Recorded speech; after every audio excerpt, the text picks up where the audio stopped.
Welcome back, mathletes. Now we're graphing these two functions. Here we go. If you know the translation, you can graph the translation, but if not, you can think about this, right? If we were to plug in numbers for x, where does this become a problem in our blue equation? Well, it becomes a problem at 1.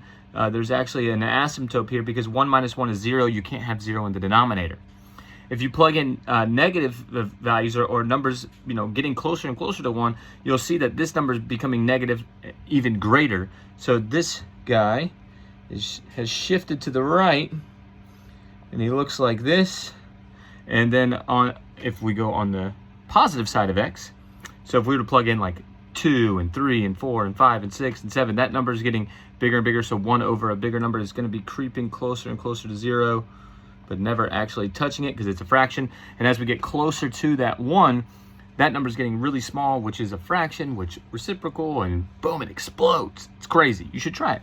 Plug in 1.00000001 minus 1 in that denominator, and you'll see how high this guy goes. All right, the red hasn't shifted to the right like this one because of here. It has shifted up because of that. So instead of shifting to the right, we're going to just shift it up, which is on this 1 right here. So it has creeped this way and down, and it has creeped this way like that. And the asymptote is on 0 still, just the graph has shifted up 1.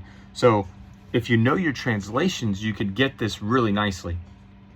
X minus 1 in that denominator shifts me to the right. That's where we get the blue.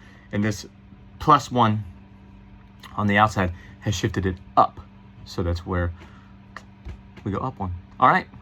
Catch you later, mathletes. That was a tough one, but you got it. You can do it. Know your translations.